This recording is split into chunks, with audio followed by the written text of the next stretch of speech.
In order to live, you must die. Anybody know what that is, what that means? I do.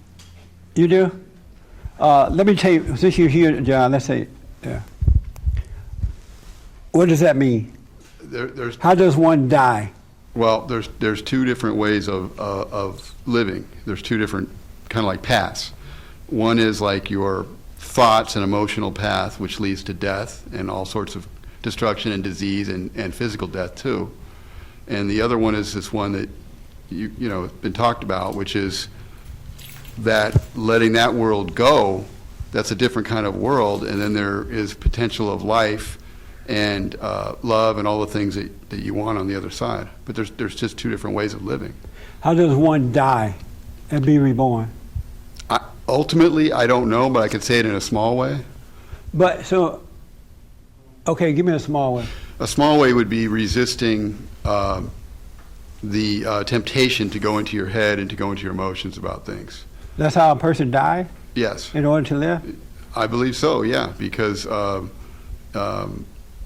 if you can resist that, you're not going into that world of that has all of those bad things in it, and you're in another kind of a world right then.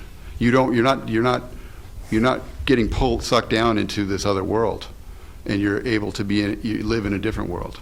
And I mean, I've done it. You've died? I've experienced the temptation of going into my head, believing what it's saying, and falling to that, and getting angry about it, getting crazy about it, versus not going into that, and not going into that temptation, and not falling into that, and having a different world available. And so what is dying? Dying is resisting.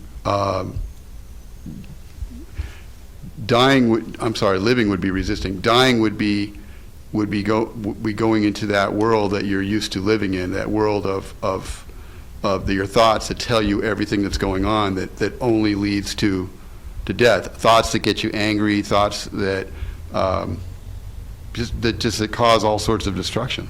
I don't know how to say it other than that. Anybody else?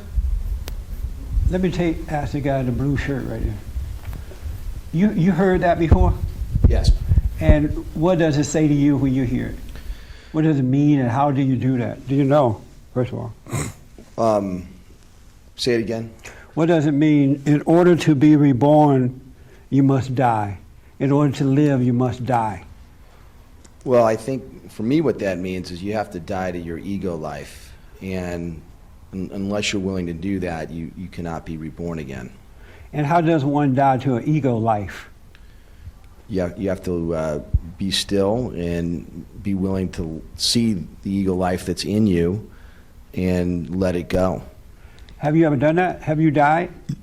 No, I'm living. So you haven't died, so you don't know if it's real. I've got a nice ego life, but I do see my ego, and I understand that in order to, live spiritually, I have to let go of the ego life. Oh, okay. But if you understand it, why are you not doing it? Because understanding will make you do it.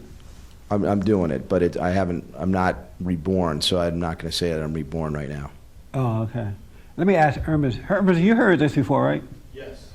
And he said yes. And what does it mean to you to die? Well, not to die doesn't mean to die in the physical to me. I always interpret it as dying in the spirit, laying down, like Kent said, your ego life, so that God can take over your spiritual life. How does one die?